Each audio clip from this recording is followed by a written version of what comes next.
Welcome to my latest installment of Great War Story. I've called this one Aristocrats Behaving Badly. The picture in the background actually shows the Nelson Aitken Museum in Kansas City, Missouri. Actually, a wonderful museum, and some Roman aristocrats. I believe that's Caracalla, maybe, in the biggest one in the foreground. But anyway, you'll get the point as we go through with this episode. So, let's start with the thing that got me interested in this story in the first place. Last episode, I talked all about Tahu Rhodes, and this was an entry in his diary dated March 17th, 1915. I dined at the club with Anglesey, and he spelled it wrong. I've given you the correct spelling there, Anglesey, and after went on to the Kursaal and saw quite a good show. The picture in the top left shows you the Kursaal. It was a casino in Cairo. I hadn't been there for weeks, so it was all changed. Anglesey is quite a good chap. People say all sorts of horrible things about him here. One is that he ran away from France, but as he got pneumonia, I think he had a very good excuse. There are lots of stories about him and Lady Maxwell. She must be a dreadful woman. He told me some astonishing things. She apparently spends her whole time making love to him.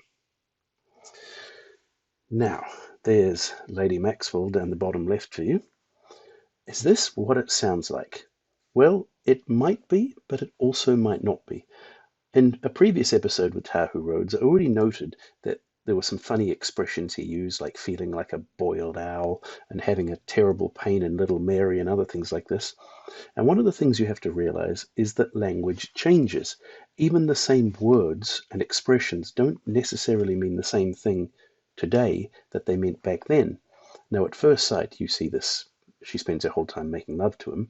You assume this just has got to mean what it would mean if somebody said it today. But in fact, in the period around World War One, making love could actually just mean heavy flirting. So we've got two possibilities here. Maybe it really does mean what it sounds like, but the other possibility is that she spends all of her time flirting with him, maybe playing footsie under the table with him while the husband's not looking, at all those kind of things. So it might not be quite what it sounds like.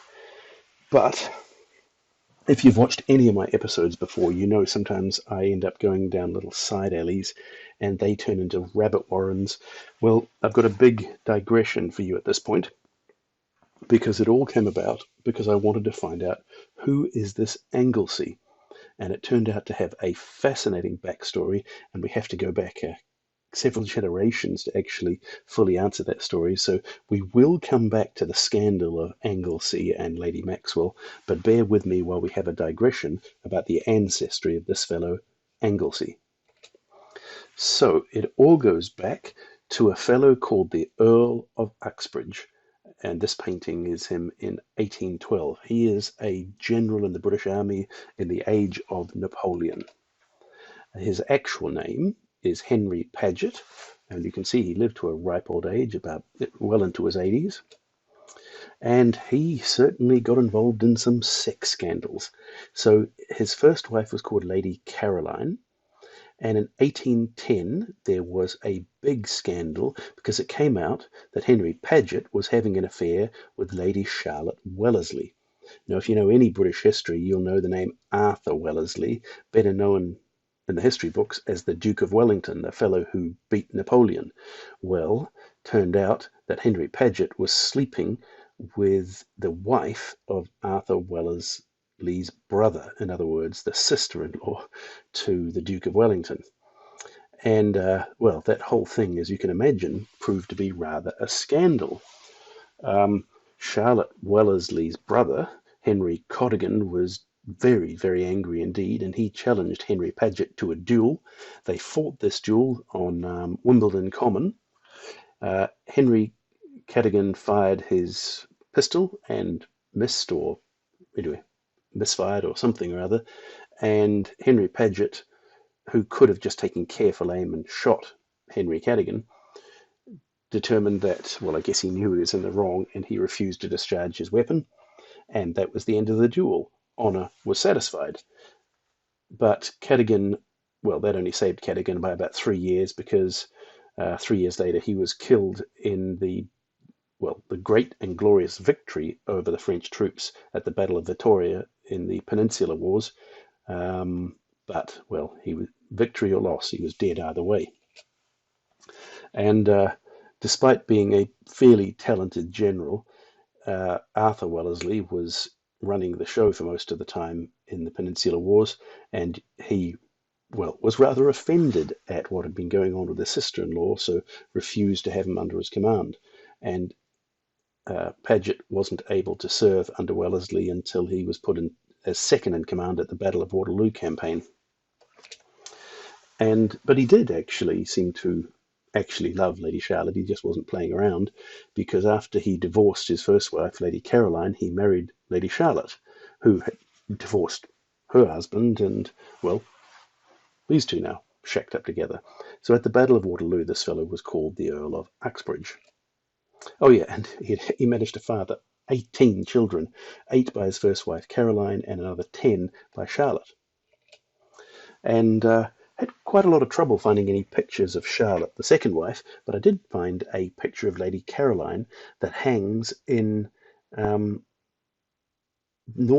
far northwest of Wales, and this is the family manor, and it's called Plas Newydd. Not Newid. The double D in Welsh is like a soft TH, as in the word that, Newydd. So Plas Newydd in Anglesey. So there's Lady Caroline with one of the 8 children she had with Henry Paget before being cast aside. Mind you, she wasn't left lonely. She ended up marrying one of her husband's friends. So it was a game of marital musical chairs, shall we say. I did call this episode Aristocrats Behaving Badly, remember? So I wanted to find a photo, or not a photo, of course, this is way too early for photography, a painting or something of Lady Charlotte Wellesley. So I typed in the name Lady Charlotte Wellesley, and I immediately got many, many pictures. There she is. And no. And in fact, that expression on her face, I can almost just imagine her saying to me, "Nope, not me, you've got the wrong one." And you also say that Lady Charlotte Wellesley is in fact a part of that lineage, all the way back to the Duke of Wellington. And one newspaper story I read seemed to say that she is the richest woman in Britain at the moment. As may be, I don't know. That is Lady Charlotte Wellesley, but not the Lady Charlotte Wellesley that I'm talking about. I couldn't find any paintings, in fact, but I did find this caricature from a British newspaper. And if you thought that it was only modern British press, tabloid press, that enjoys publishing stories about sex scandals in the upper classes, well, you will find out that they've been like that a long time, because this cartoon is exactly about the sex scandal. The elopement of Lady W, which is Lady Charlotte Wellesley, the elopement of Lady W with Lord Paget. And you can see the smirks on the faces of the guys on the horses looking on. And if you look at this very unsubtle little detail beside them, yes, that absolutely is a phallic gesture, just in case there was anybody, a phallic symbol, I should say, just in case anybody was of any doubt about exactly what was going on there.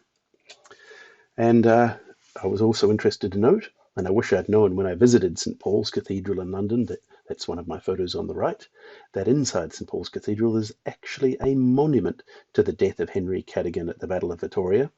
And there you can see him falling valiantly in battle. And if you have very sharp eyes, you'll be able to see that it actually says Henry Cadogan and the text at the bottom.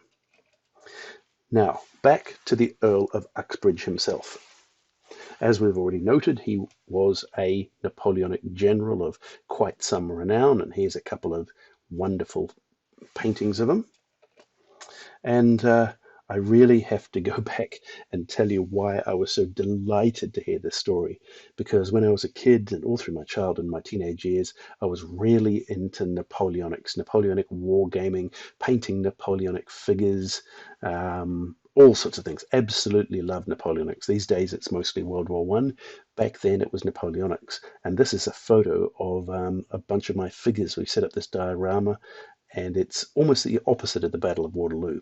We set up a French square, that's all the French infantry forming square with their artillery and flags in the middle and all the rest, and surrounding it they are being assaulted by a combination of British cavalry, and I think there were Austrian cavalry, if I remember right. You can see there's some British horse artillery in the far background. I really enjoyed putting that diorama together, and yeah, this, as I said, this was my obsession as a kid. Here's another one of the ones I put together. This, on the other hand, is a French cavalry charge. I think there might be some Prussians mixed in the foreground somewhere in there as well. But looking up their uniforms, getting the exact right color code, painting the different units, and researching what they're all about, and getting the hussars and the dragoons and the chasseurs and cuirassiers and whatnot else. And well, remember I said I was obsessed? Well, there I am as a teenager back in the 1980s. There was a school ball, and the theme was a royal court, and that was all the excuse that I needed to dress up as a Napoleonic hussar. And goodness me, this took an awful lot of work to put this together. Most of this was homemade, or some combination of things. I have to thank my mother, who helped thread together an awful lot of stuff. And yep, there I was. Back in high school. I told you I was obsessed with Napoleonics. And there was one book in particular that I read several times as a kid. My brother owned it, and it was called Waterloo, Day of Battle. It was a great account of the Battle of Waterloo, what led up to it, all the action that happened, the fights over the farms and chateau and the sunken road and all the rest. And this was a painting that was on the front cover. And then I was delighted in the course of preparing this episode to learn that this painting that was on the cover of this book that I love so much is actually hanging today in Place Neuve in Anglesey, the historic family home of the Earl of Uxbridge. And there you can see that is in fact the Earl of Uxbridge. That's Henry Paget himself, who featured on the front cover of the book. I didn't know it when I was a kid, and I only just, so it's like something that featured heavily in your childhood, and you suddenly come to realize, hang on, this has some connection to my World War One story. And there were some other great episodes that I really remember all these years later. And when I came back and realized, hang on, this is the guy I'm interested in now. So one particular incident that happened in the Battle of Waterloo was the Earl of Uxbridge. Well, you've got to remember that it wasn't all just British soldiers on the side fighting Napoleon at Waterloo. There were Belgians and Dutch who were there. It was really a multinational force. And this group of Dutch cavalry had been put under his command, and he saw an opportunity to attack. So he rode up to them and said, "Follow me, charge!" and took off towards the French, and got some of the way there when he realized that nobody was following him. He was charging the French on his own.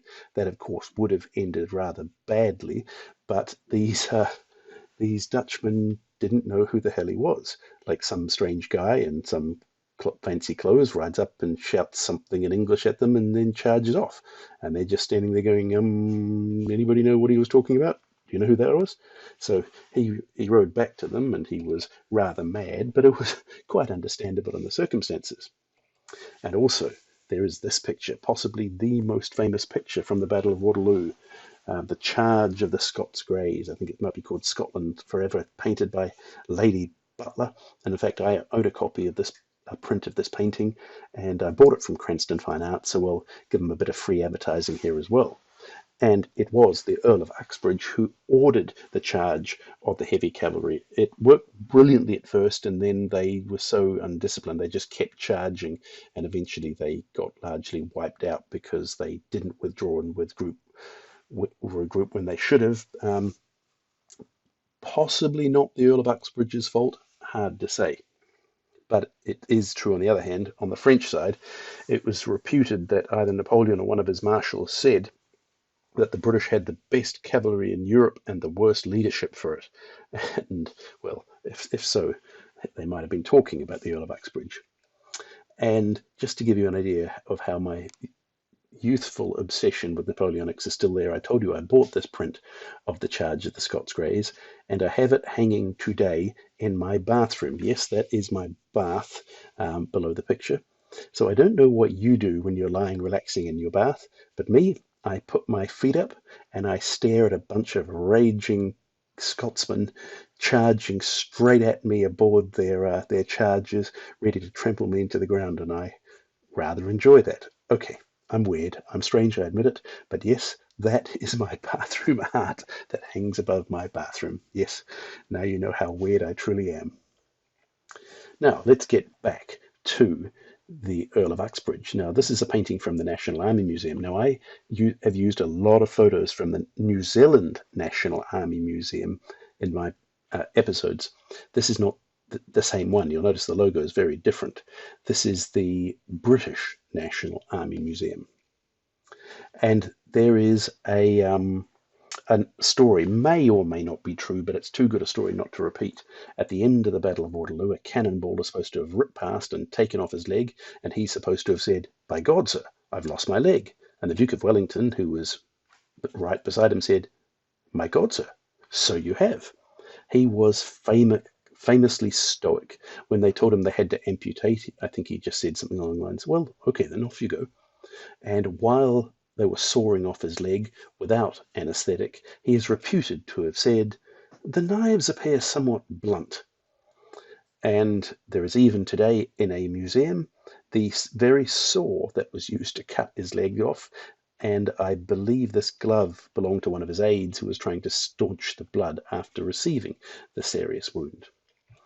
And yes, there is an historian at a BBC documentary standing right in front of that painting that I was talking about that was on the cover of my favourite book, holding his false leg. Yes, the false leg of the Earl of Uxbridge is still extant, and you can go and see it if you visit the northwest of Wales. And there is even something a bit like Nelson's column up there too. Not quite as heavily visited as Nelson's column in Trafalgar Square, London, but yes, there is a column to Henry Paget, the Earl of Uxbridge. And this is where we get to where the name Anglesey comes from, because as a reward for his achievements at the Battle of Waterloo, he was given a hereditary title. Hereditary means he can hand it down through the generations. The title was Marquess of Anglesey, and he was made Marquess on the 4th of July 1815. Now, I want to point something out here.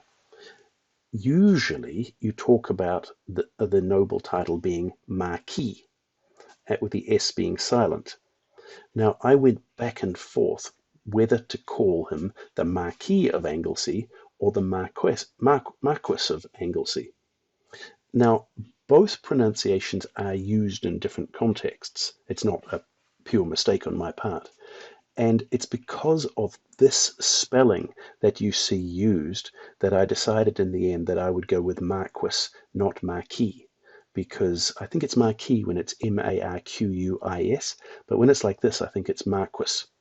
And so it's not an accidental mistake out of ignorance on my part. It is a deliberate decision to pronounce it Marquess. Now, how do we get from the first Marquess of Anglesey to this Anglesey who was hanging around in Egypt? Because yes, Anglesey wasn't actually his name. Anglesey was his noble title. Well, Henry Paget, the one who fought at the Battle of Waterloo, was the first Marquess, and he died in 1854. And by the time we get to the next generation, his son, we actually have photography, so we're no longer having to rely on paintings. So far so good. Henry Paget's son Henry becomes the second Marquess, and then the son of Henry Paget becomes the third Marquess. So grandfather, son, grandfather, father, son, so 3 generations, pretty normal. That gets us up to 1880. But Henry Paget, the third, you notice they're all called Henry, by the way, 5 generations of Henry. Yes, so the third Henry Paget didn't have any children. So then it had to jump back a little bit. And so the fourth Marquess, also called Henry, it was the half-brother of the third Marquess, and he lasts another 18 years. So That's the first, second, third, and fourth Marquess. And then in 1898, we get to the fifth Marquess, also called Henry Paget. But there were rumours that he might not actually be the legitimate child. He might actually have been fathered by a Frenchman, but I don't know about that. But at the same time, well, let's play a game like that they used to, I think it was Sesame Street. One of these things is not like the others. Do you notice one that doesn't quite look the same? Ah, yes, you may have sharp eyes. Yes, indeed. The fifth Marquess of Anglesey was a rather interesting fellow. He fancied himself as quite an artist, shall we say. He converted the chapel at their family estates in Anglesey into a theatre, which he called the Gaiety. And he paid exorbitant wages to have actors come to help perform with him, and he dressed up in all sorts of things. He bought ridiculous amounts of clothes and jewelry and all of the rest. And let me read a short passage from this newspaper, the Daily Post. Toppy was his nickname. Toppy spent millions on fancy dress, strutted the streets with pink pampered poodles, and adapted his 5 luxury cars so perfumes would billow from their exhausts. Wearing makeup to perfect his pale complexion, and adorning himself with glittering jewels, the young man was known for his habit of performing sinuous, sexy, snake-like dances. In June 1904, he filed for bankruptcy. You'll be amazed to learn, yes, he filed for bankruptcy, owing his creditors the modern-day equivalent of £250 million. I believe that most of his creditors actually got paid off in the bankruptcy sale because the Marquesses, I don't know what the plural of Marquess is, the Marquesses of Anglesey owned a lot of property, and even his jewels, I believe, were sold at auction for £80,000, which was a ridiculous sum. So yes, you'll also be amazed to learn that he didn't have any children, and he actually died in Monte Carlo of TB at age 29. So that was the fifth Marquess of Anglesey, and some have called him the Freddie Mercury of his age. Now, if you ask me, that's just because they both have similar noses and similar moustaches, frankly. And, well, if you made me pick which one, of course it's Freddie Mercury. Of course it is. And let's face it, the fifth Marquess of Anglesey was a pampered rich guy who squandered a fortune, while Freddie Mercury was somebody who started with not much at all and crawled his way up to become rock star royalty. So no comparison, in my opinion. And that brings us finally to our Anglesey, Charles Henry Alexander Paget. He was the first Marquess of Anglesey not called Henry. Well, I mean, he was called Henry, but not as his first name. Charles Paget, who 1885 to 1947. And he was grandson of the second Marquess of Anglesey because the other branches had basically run out of sons. And I actually wanted to finish off the story and see, was there still a Marquess of Anglesey kicking around in England? And yes, indeed there is. Right now they're up to the 8th, and he is actually another Charles Paget. So Charles Paget is the 8th Marquess. He was born in 1950, so he probably will be with us for a bit longer. But it also, the new story I read about him also told us that he has a son, Benedict Dashiell Thomas Paget. So there's, in due course, there will be a 9th Marquess. And just as one more aside or digression before we get back to our World War I story, the 8th Marquess also has a daughter, Clara Paget. And if you've followed certain movies, you will have seen her on the big screen, or on the TV for that matter. So she featured in the movie Fast and Furious 6, which I confess I haven't seen, but I did watch a few short clips on YouTube and saw some scenes featuring her. There she is. And she's also starred in the TV series Black Sails, and her latest venture, which I think is just from very recently, perhaps last year, she actually gets title billing. There she is in the top left, Clara Paget, in some House Red, a deadly vintage, some sort of horror movie set in Italy surrounding some sort of vineyard or something or other else. I confess I haven't seen any of these, but there she is, a Paget.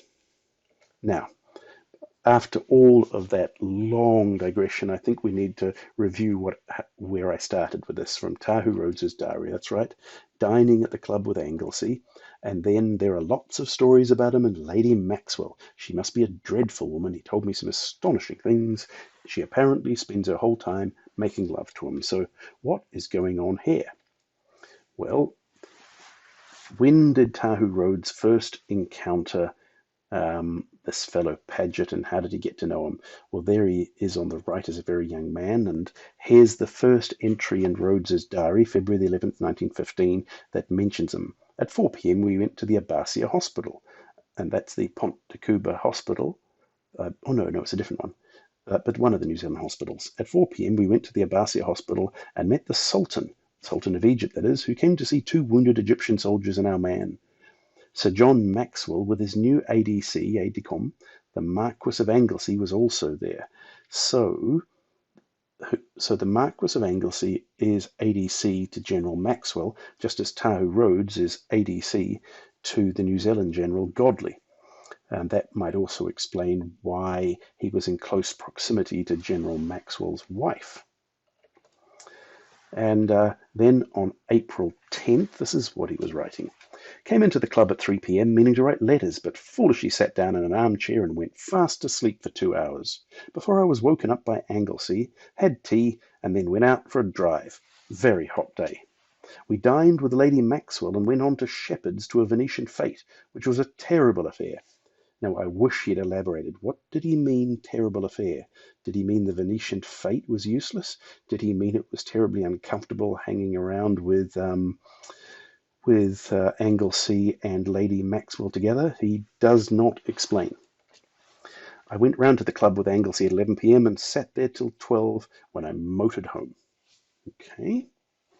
And then there was an entry in a newspaper story talking about the wedding of Tahu Rhodes when he married the daughter of Lord Plunket. And I featured this photo on the bottom right. And I really didn't understand it and stumbled over it a bit when I was doing that episode, because I think the scanning had actually got it wrong. It talked about Bow Desert as 2 separate words, and it was that Anglesey had lent them Bow Desert in Staffordshire where they could go for their honeymoon.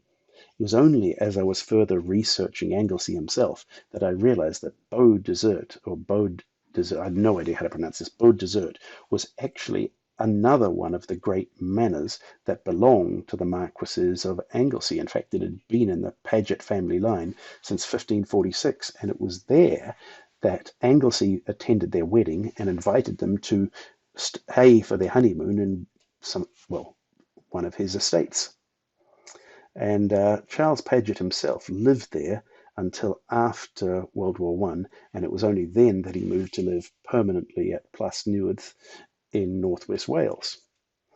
And if you want to go and see it today, Bow Desert, that is, there's not much to see. They used to have beautiful gardens apparently, and they, as part of the ever increasing problems the family was having with finances, they were forced to sell it off or donate it. They partially demolished this large building, and as you can see, there's not much left today. Other things I learned about the 6th Marquess of Anglesey was that he was a bit of a patron of the arts, and in particular, a famous painter of the day, Rex Whistler, came to his house and painted a big mural on the wall. And this is actually a painting by Whistler, of Whistler himself, painting the family of the Marquess of Anglesey. You can see there's a bunch of his daughters in the shot, and that fellow sitting on the chair is indeed Anglesey himself, and at a much older stage. Now, I noticed that Rex Whistler died rather young. You can see 1905 to 1944, and I imagined a typical artist's death, maybe suicide, mental depression, that kind of thing. And I thought, well, let's have a look. Let's see how he died. And I was completely wrong. Rex Whistler actually became a tank commander in World War II, took part in the invasion of Normandy, which occurred in June of 1944, and in the post-D-Day fighting in France, he was killed in combat, fighting the Germans. So, nope, he did not die a typical artist's death. And Sir John Gielgud, one of the most famous actors of the 20th century in Britain, wrote to Sir Alec Guinness, "Whistler's death is a major tragedy. He wanted to prove that artists can be tough, and alas, he has done so." And Sir John Gielgud is perhaps not a household name anymore. If you saw a movie Arthur, he played the butler in that. He also played one of the older professors in Chariots of Fire, but I mean, he had classic roles. He played Cassius in Julius Caesar in a much older movie.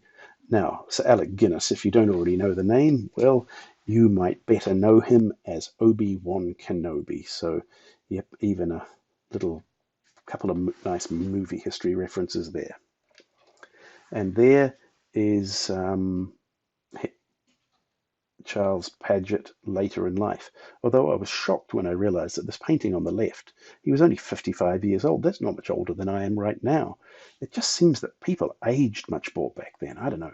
I don't think I look nearly that age, but he looks like an old man. I thought he was about 70. But no, he actually died in his early 60s. So, no, not so old at all. And I've even managed to find a photo of his grave up in Anglesey, near Anglesey in Wales. He died on February the 21st, 1947. Now, interestingly enough, Tahu Rhodes, who was also living in England by this stage, died only about 3 weeks later. So, probably just a coincidence. Who knows? Now, let's get back to Egypt. So, Lady Maxwell is married to General Sir John Grenfell Maxwell. Quite an intimidating looking fellow there. And you can imagine that you might get in trouble if he found out that you were playing around with his wife. So who was this fellow? Well, he was the most senior British officer in Egypt. Yeah, not somebody that you would want to get on the wrong side of. Later on, after that, in fact, he ended up acquiring quite a notorious reputation as Bloody Maxwell because he was sent to Ireland to try to deal with the problems, and there was a lot of unrest and problems, and there were some people shot and all sorts of nasty stuff. And well, let's not just get into Irish history right now, shall we? But yeah, as I say, you don't acquire the name Bloody Maxwell for no reason.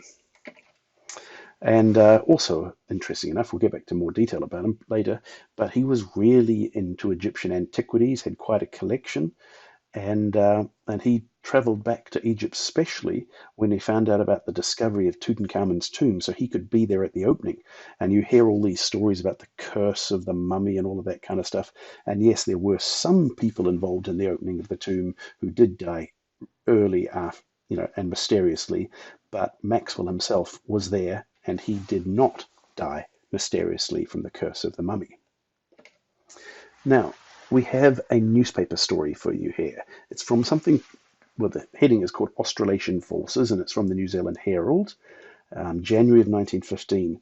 But I have to say, this is a very odd story. Its tone is very curious. Well, you'll see what I mean in a moment. When Field Marshal Lord Grenfell commanded in Egypt, he was possessed of a model ADC.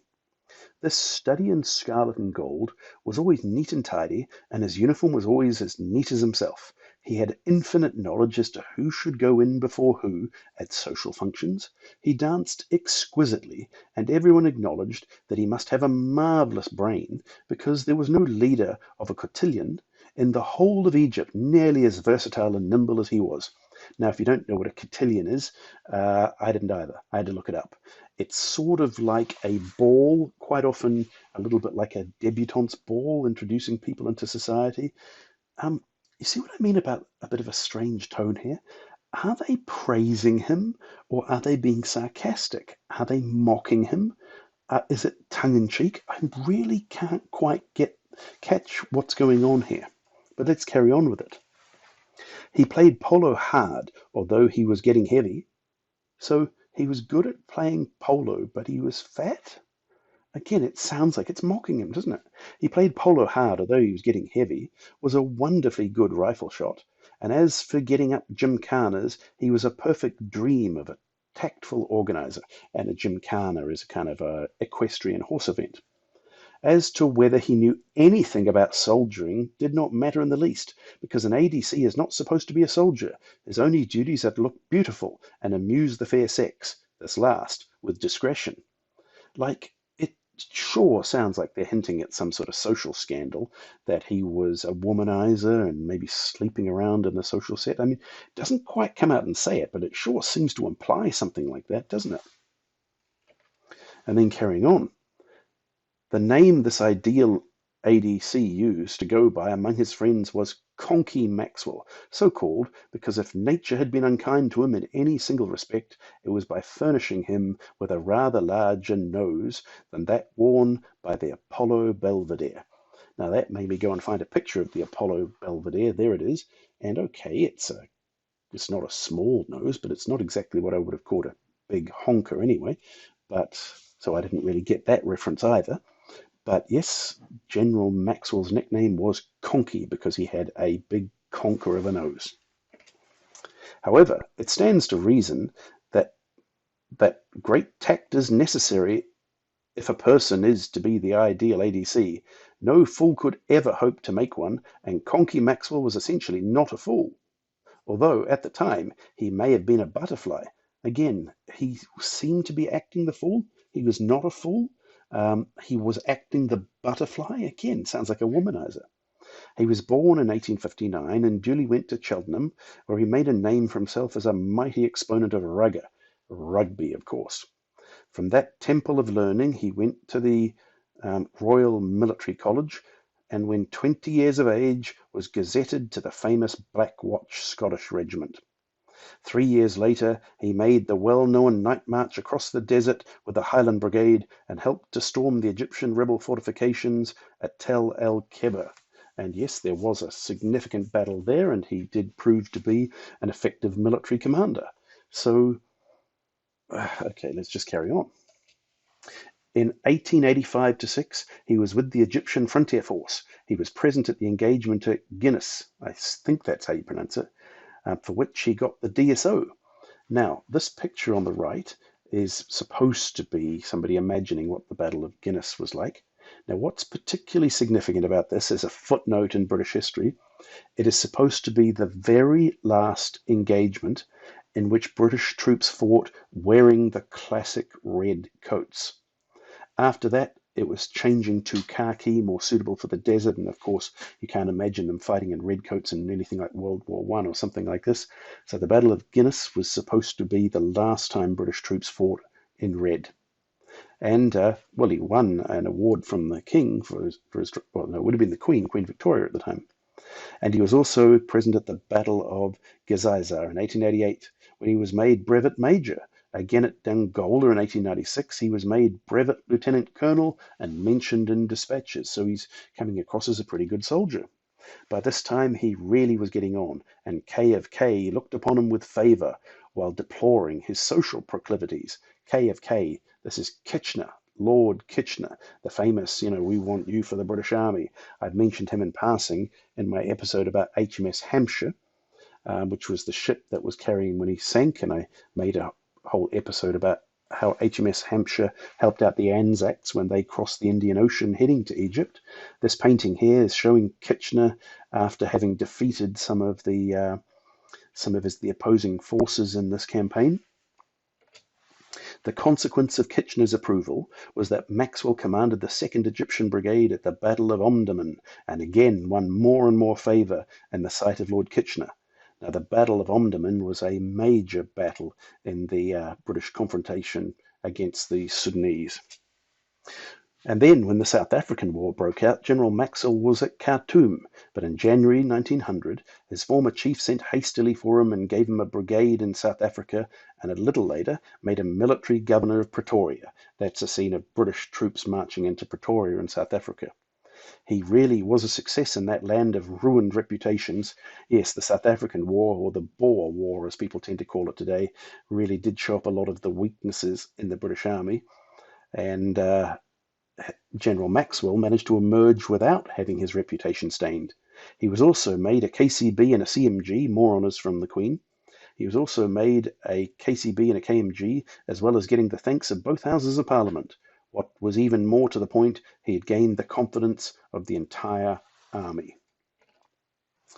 Now, there's Lord Maxwell with his wife, Louise Selina Benoit, as she was known before they married. One would have thought that he would have been busy enough without having had time to fall in love, but as a matter of fact, he apparently did fall in love. At any rate, he found time to get married. Now, that's an odd comment. Did we think he fell in love? Well, maybe he didn't fall in love, but even if he didn't fall in love, he got married. Again, strange tone of the story from 1915. So he apparently did fall in love. At any rate, he found time to get married, and to a charming American lady, Miss Louise Selina, the half-sister of Lady Darehurst and daughter of Charles W. Bonning. This charming lady, who was probably as brilliant and vivacious as any of her sex in the whole world, did her best to be the model general's wife.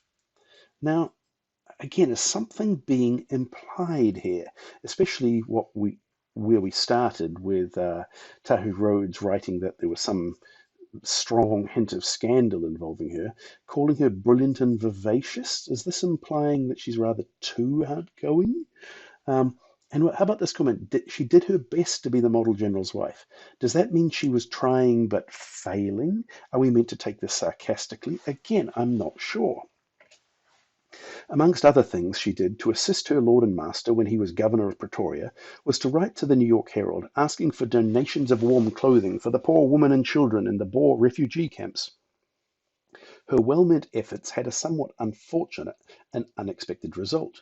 Most shamefully, some of the American and foreign press misrepresented her appeal, making out that it was scandalously wicked of the British government to fail to supply women and children with the necessaries of life, and twisted her words so that it appeared that even the wife of the military governor disapproved so strongly of English cruelty that she had to implore foreign assistance. In a very spirited reply, Lady Maxwell pointed out that the mysteries of ladies' and children's underclothing were not understood by mere men, nor casually carried by an army in the field, and as these things were difficult to procure in South Africa, she had appealed not only to the Americans, but to the English press for assistance in the matter. Now again, clearly the whole thing blew up into a bit of a scandal or a problem. So again, when it says she did her best to assist him, well, it obviously didn't work out for the best, did it? So are we meant to take this as a criticism of her? I'm not sure. After South Africa, Sir John Maxwell became Chief Staff Officer to the Duke of Connaught, who, as a matter of fact, has for many years been a fast friend not only of Sir John himself, but also of his charming and versatile wife. Now, again,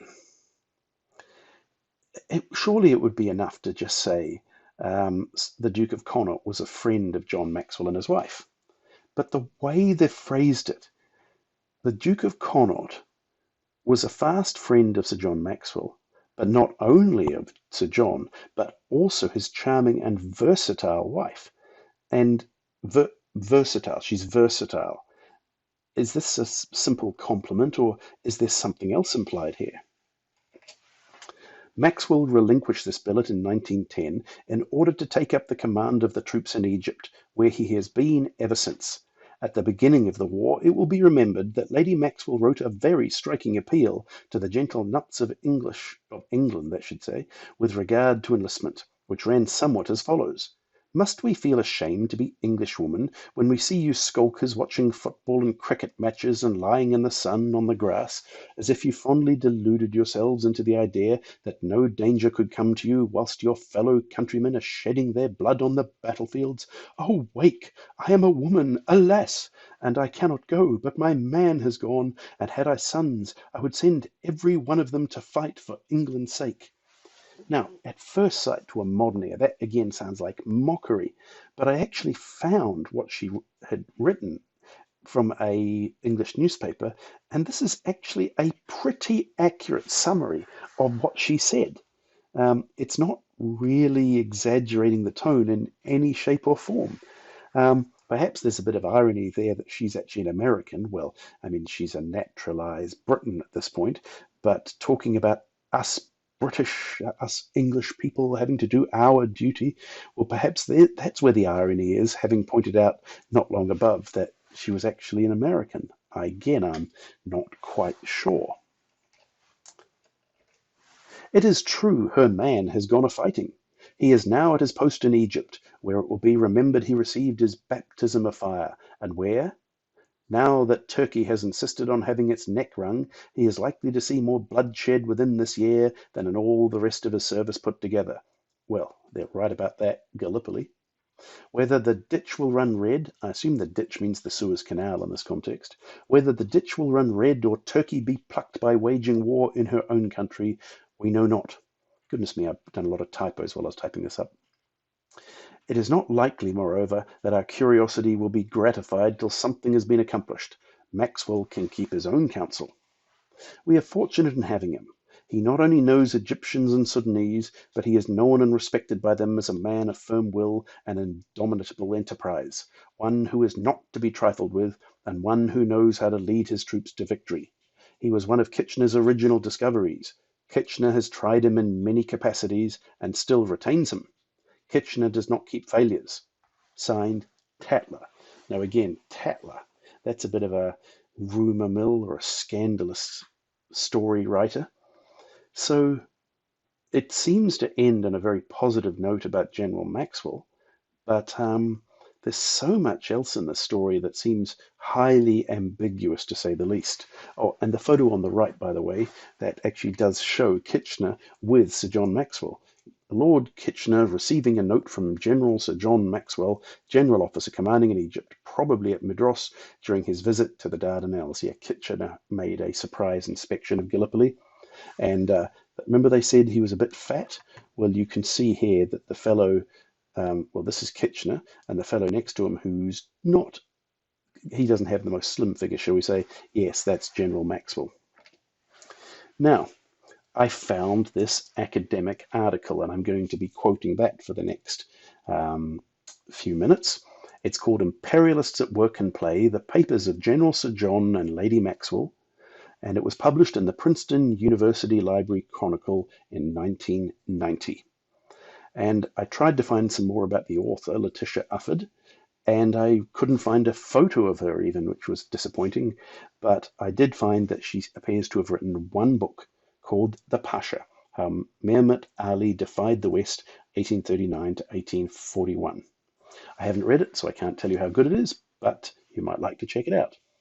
And the reason why she wrote this piece while she was at Princeton University was because Princeton University has an enormous collection of memorabilia, 17 boxes of papers that belong to the family because they had one daughter and she married an American, and I think they had 3 children and all of them went to Princeton, and so the family papers were donated to that American university.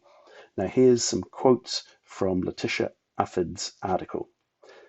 Gossip portrayed him, this is Maxwell, Gossip portrayed him as excessively handsome and very dashing in his black watch uniform. He was a favourite among the foreign ladies in Alexandria. They referred to him as C'est cher Michel. I'm trying to speak, getting too French. C'est cher Maxwell, and mobbed him for dances at balls he attended. Oh, context, sorry, I forgot to. He's not married yet. This is when he's a young officer before he meets his wife. And I think C'est cher Maxwell is French for this dear Maxwell. For a family of rich American tourists with marriageable daughters, the British officers stationed at Cairo provided attractions as enticing as the pyramids. Yep, they were out to land themselves some English noble husbands. It is perhaps not surprising that the Benins also spent time in the German resorts so patronized by Queen Victoria's family.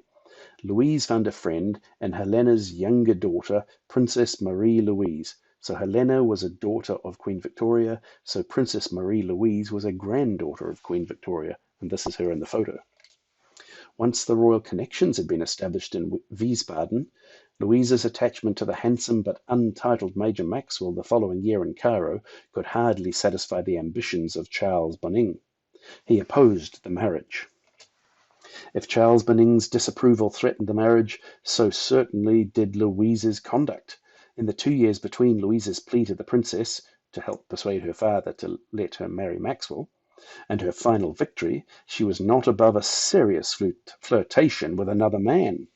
It was an augury of future conduct. Princess Marie-Louise, referring to the unnamed young man, "I only hope that he will say nothing about you. As you said, he is so unscrupulous. Only for goodness sake, my dearest Louise, be careful this winter when Maxwell has returned to Egypt, and for heaven's sake don't flirt, and avoid all those with whom you used to. In fact, refuse to go anywhere, even if it is rather dull."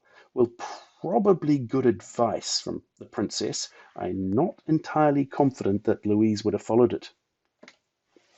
Now, after the Battle of Omdurman and the defeat of the Sudanese forces, Maxwell is made military governor of Khartoum.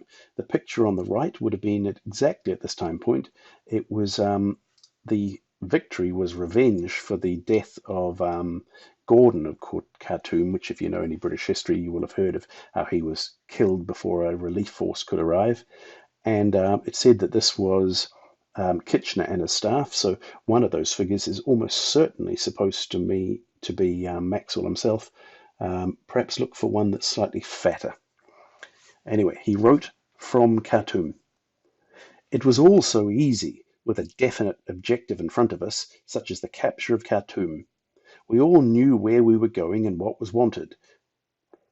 But now we have finance, education, agriculture, justice, and hosts of other administrative problems with no very definite goal ahead. It is work that one and all of us are unaccustomed to. Specialists are badly wanted, and advisors. All this means money, and I'm persuaded that the sooner the military side is dropped and the administration becomes civil, the better for the Sudan. Now again, let's talk about not learning the lessons of history. Soldiers are very good, or at least they're supposed to be very good, at winning battles. You give them an objective, you tell them what to do. Soldiers were never supposed to rule countries and run countries. You saw what happened until they changed their ways after the conquest of Iraq, and also problems they had in Afghanistan just recently. Soldiers are there to fight battles. Soldiers are not there to be administrators and to try to run countries. It's never going to work. And, he wasn't General Maxwell yet, but Maxwell knew this and is addressing this very question. Now, his comments here also strongly reminded me of Monty Python's Life of Brian, when he says, "What have the Romans ever done for us?" Well, there's the aqueduct. So, all right, apart from the sanitation, the medicine, education, wine, public order, irrigation, roads, the freshwater system, and public health, what have the Romans ever done for us? And you can see here again the aspect of British imperialism.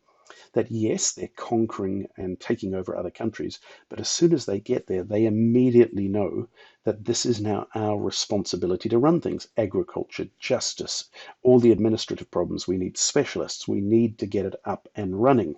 Yes, we need to have aqueducts and public order and wine and education. Well, you get the general idea. What have the British ever done for us? Nothing. Now, this was the great game in Africa. So the British were expanding from up north from South Africa. They were expanding south from Egypt. But of course, there were other players there. There were the Italians, there were the Germans, and there were the French. And at Fashoda, which is in the middle of this picture, there's Omdurman, which was the great British victory of the Sudanese that allowed them to capture Khartoum. Here's Fashoda to the south. Now, there was a French force that marched from the French colonies in French Congo up towards Fashoda, and they got there first. But the British were closer, and they demanded that the French withdraw, and ultimately they did. And then the French withdrew up there across to French Somaliland. I believe that's the route they took, although it could have been in the other direction. Actually, I don't know for sure which direction the French were going, but whatever the case, they got to Fashoda first. Now, carrying on with the article. Maxwell liked neither the people nor the place. He had told Kitchener that there was no rush to find him another post, but privately he sounded rather frantic. Perhaps the real reason behind Maxwell's distress may be traced to the faraway Louise. In the letter recounting to her his success in the Anglo-French confrontation at Fashoda, he added, I hope you will show me that you are a little proud of me by other methods than locking me out of bedroom, by making me sleep in my own bedroom for the smallest offence, and by locking me out of my room, the room in hotels. So there. Yes, glory in the public sphere, unhappiness on the private. It is possible he knew about reports that Jenny Churchill in Cairo to support her son Winston against Kitchener had opened the door of a hotel room and found her current lover, Major Carroll Beauty Ramsden, embracing Louise. And I thought, what on earth is that? Churchill's mother with a lover? Am I misreading that? And I had to look that up and I found, oh, yes, it absolutely was. There's Churchill's mother on the left. And here's a quote from this book, The Churchills, A Family Portrait. In the meantime, Jenny had attracted another young lover, Major Carroll Ramsden, an officer in the Seaford Highlanders. His name crops up in letters between Jenny and her sons from 1897. Beauty Ramsden, as he was nicknamed, had been posted to Cairo, where an expedition was being assembled under Horatio Herbert Kitchener. Jenny thought she might visit Ramsden in Egypt. Jenny stayed with Ramsden at the Continental Hotel Cairo. At the end of her stay, she left for Port Said, only to find out that her homeward ship had been delayed. Returning to the hotel, she hoped to spend another night with Ramsden, and she entered his room without knocking and found him embracing Lady Maxwell, the wife of General John Maxwell. The row she kicked up was heard throughout the hotel. And much to my surprise, because I guess when I think of Churchill, I don't think of his mother sleeping around all over the place. It's said that she may have had more than 200 lovers in the course of her lifetime. Well, came as a surprise to me. Perhaps you already knew that. Back to the article. It probably did not take Louise long to decide that her life was more amusing away from Africa. A daughter, Philae Helena, born in 1894, provided sufficient excuse, but her descendants report that Louise left Philae almost entirely in the care of Virginia, her half-sister. That is, Louise's half-sister. In the care of Virginia, in order to amuse herself more freely during her husband's long absences from England. Now, I didn't know what pictures to put to accompany this, so I actually just went through the New Zealand National Army Museum looking for people having fun. Well, there's a guy having fun with some girl under a parasol. This was actually the top left is a bunch of New Zealand wounded at Brockenhurst having a Christmas party with funny hats on, surrounded by a nurse. And this is on the bottom left, some kind of dinner party of a bunch of New Zealanders. And you can see a good number of the New Zealanders have acquired themselves dates of young ladies while they're in England. Louise wrote to General Birdwood at Gallipoli with a plea which he refused for him to take a certain Captain Anglesey on his staff. Now, the author of the article offered, that's all she says, and the way she refers to a certain Captain Anglesey, she doesn't know who he is. Well, my focus, of course, right from the beginning was on the Marquess of Anglesey, Charles Paget of the English nobility, and suddenly this little comment about which she's asking General Birdwood to take him on his staff looks like she pushing her young lover on him, and is this why Birdwood refuses? Because he knows damn well why Anglesey is being recommended. I don't know. And there's General Birdwood, and if you see that rather portly fellow, well, by now you should immediately realize that's, of course, General Maxwell. There's Lord Kitchener, and I think that's actually the New Zealand General Godley. Now, from a newspaper story, The Dominion, headed Woman's World, Lady Maxwell in Egypt. The Sphinx, an English illustrated weekly, which is produced in Cairo, has much to say of Lady Maxwell, the wife of General Maxwell, and her work for the soldiers in Egypt. She is above all the most popular visitor at any of the hospitals she visits, and when the whisper goes around that she has crossed the threshold, there is always the same pleasant bustle of expectation and the same to greet her. She comes, of course, with hands full of flowers and little presents, but it is the attractive, cheery spirit that the men look forward to meeting, the real spontaneous, warm-hearted sympathy which radiates from her, the extraordinary understanding of their needs that has endeared her to their hearts. Moreover, realizing the amazing dullness of a hospital life, in spite of all that is done for the men, Lady Maxwell makes a point of wearing the prettiest of dresses and most becoming of hats when she makes her hospital visits, and the nurses say that for hours afterwards they're interested in the discussion of her toilettes and furs and the little details which strike the men's fancy. But in her arrangements for the late series of concerts at the Theatre Printania, and according to what I was able to find out, this Elfie Bay restaurant is now in the location of where that Theatre Printania used to be.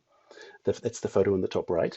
But in her arrangements for the late series of concerts at the Theatre Printania, Lady Maxwell has shown a gift for organisation which was surprising. It is said that altogether close on 5,000 men benefited from these entertainments, and that never a hitch from start to finish occurred during their entire continuance. The highest and best local talent has come forward to fill the bills. Who would have dreamt of joining in the chorus of a popular song sung by Prince Alexander of Battenberg, or of seeing Captain Huntley Wright on the same programme with a troop of Maori warriors? Who would have arranged for such a bountiful tea of Lady Maxwell that Lady Maxwell offered her guests, a tea at which the men sat down in sections and thoroughly enjoyed it to the very last crumb? Oh, there is no doubt of Lady Maxwell's popularity among the soldiers, or that it is the natural result of the kind heart and sympathy of the woman who gives out so much to relieve their sufferings. Well, you certainly get the impression of a vivacious and outgoing person, and I would, at least to my reading, there doesn't seem to be any hint of any sarcasm here. It just seems to be gushing with praise. Oh, and the photo on the bottom right, again from the New Zealand National Army Museum, shows a scene in England, but it seemed to fit. There's a bunch of New Zealand soldiers being entertained with some kind of cakes and scones and whatnot. Now, I used this slide previously when I was talking specifically about Tahu Rhodes, and I ignored this fellow on the left because he didn't have anything to do with that particular story. So there's Anglesey in the middle, and I also commented on Walford, who had also got himself entangled with an American wife and subsequently divorced from that American wife. But the fellow on the left, that is Prince Alexander Battenberg, later changed his name to Mountbatten to make it sound less German. Alexander Mountbatten, the first Marquess of Carisbrooke, yes, another member of the high British aristocracy, and it was him who was apparently recruited to sing songs by Lady Maxwell. And is his close proximity with the Marquess of Anglesey suggesting anything here? Well, okay, perhaps not. Perhaps I'm overreading things by now. And when they were talking about Maori warriors being in the concert hall, almost certainly they were there to perform the haka. And this is a photo again from the National Army Museum showing some Maori soldiers in France performing haka for the New Zealand Prime Minister who was visiting France at the time. And then another New Zealand newspaper story, Auckland's gift flag unfurled in Egypt. The ceremony of unveiling the flag made and presented to the New Zealand General Hospital, Pont de Cuba, Egypt, by the ladies of Auckland was performed on November 19 by Lady Maxwell. Lady Maxwell was accompanied on her arrival by Prince Alexander of Battenberg and the Marquis of Anglesey. Since they spelled it differently this time, I'm going to say it Marquis this time. And again, both of these two men mentioned in close proximity to Lady Maxwell. Am I getting too suspicious by this point? Brief addresses were also made by Colonel Saunders, Colonel Mackesy, and Lady Maxwell. The patients of the hospital, who were assembled on the roof of the building, were visited by the guests, and Lady Maxwell spoke to a number of the men. And this New Zealand flag on the top right actually isn't the one from the hospital, but it is associated with the Gallipoli campaign. It was actually flown at Quinn's Post, and if you watched my last episode about Tahu Rhodes, you will have heard what just a brutal position Quinn's Post was at Gallipoli. And it was brought down with them through the evacuation and taken to England. And if you look really carefully up in the Union Jack section, you can see that actually some of the soldiers have actually signed the flag. And there is the Pont de Cuba Hospital. And soldiers' letters. Private Arnold J. Petrie enlisted in the 7th Reinforcements has written interestingly to his mother. From his letters, we have been permitted to make the following extracts. November 19, 1915. Here I am, as safe and sound as could be, and enjoying myself immensely. He's telling his mother, in other words, I've arrived in Egypt. Everything's good. Yesterday I went along to the Pont de Cuba Hospital to see Lady Maxwell hoist the New Zealand flag presented by the ladies of Auckland. It was a great ceremony and a unique audience. Mostly wounded New Zealanders, they are nearly all convalescent, in loose khaki suit and red ties, some apparently all right, some with arms and slings, a good many with sticks, a few with crutches, but generally looking well and contented. There were also quite a number of Egyptian and French ladies and gentlemen from Cairo and other big cities, also a good number of visiting officers from other units. When the New Zealand flag went up, we found that the wounded men can still cheer, and cheer as heartily as the unwounded ones. There were a host of cameras and cinematographers about. Most of the patients were camera fiends. I don't know how they managed to afford it. You've got to remember, in the days before digital cameras, photography was actually quite an expensive hobby. Buying the film and having the film developed cost quite a great deal. If I'm here long, I'll have to be sending for some of my money. It goes like water. I had a good view of the proceedings from one of the corners on the flat roof of the hospital. I found ever so many chaps I know here. And one of the things that really annoys me, we have eyewitness testimony that people were taking photos of this event like crazy, and there was even movie footage of it taken. And try as I might, I could not find a single photo anywhere. Is it just accident of history that none of them were preserved to the modern day, or am I just looking in the wrong place? I don't know. And because I couldn't find a photo of that flag raising, I chose instead to give you a photo from my visit to Washington, D.C., where we went to go and visit. It's actually on the other side, so it's actually in Virginia, of the monument to the Marines raising the flag in the Pacific War. It's an enormous thing and quite spectacular, and probably the most famous flag raising of all time. And I don't have much more to add for you, but interestingly, the Maxwells never did divorce, and they stayed together until until the end. And when he was in Ireland, he wrote letters to his wife, who, not surprisingly, didn't want to be in Ireland. And many of his letters are actually preserved by the National Library of Ireland. And you can see here is a letter from October of 1916, and it's addressed to dearest wife. And then it's signed, lots of love, yours ever, Jack. So at least the way he's writing his letters to his wife, it's still full of affection. Was he unaware that she'd been playing around? Had he simply forgiven her? Did he not care? It's hard to say, but whatever the case, it still looks, at least in his terms of address in his letters, that there's still plenty of affection in the marriage. And the other thing is that they stayed together to the end, and somebody wrote that after John Maxwell died, Louise seemed completely lost, and that you can see there, John Maxwell died in February 1929, and Louise didn't last even a whole year after her husband was gone. She died in October of 1929. And that's almost all I've got for you, except a few brief comments about how there seems to be a bit of a moral lesson here of what happens when English aristocrats get involved with Americans. And of course, the most famous story is when the Prince of Wales, Edward, who was the heir to the throne and destined to be king, got involved with an American, Wallace Simpson. And if you've seen the King's Speech, you'll know that's the whole initial plot point, that it was supposed to be Edward who was going to be king. The younger brother, who had a speech impediment, never was going to be king. But because of this whole scandal involving an American, the older brother was forced to abdicate, and the younger brother was forced to take the throne, much against his better judgment, I think.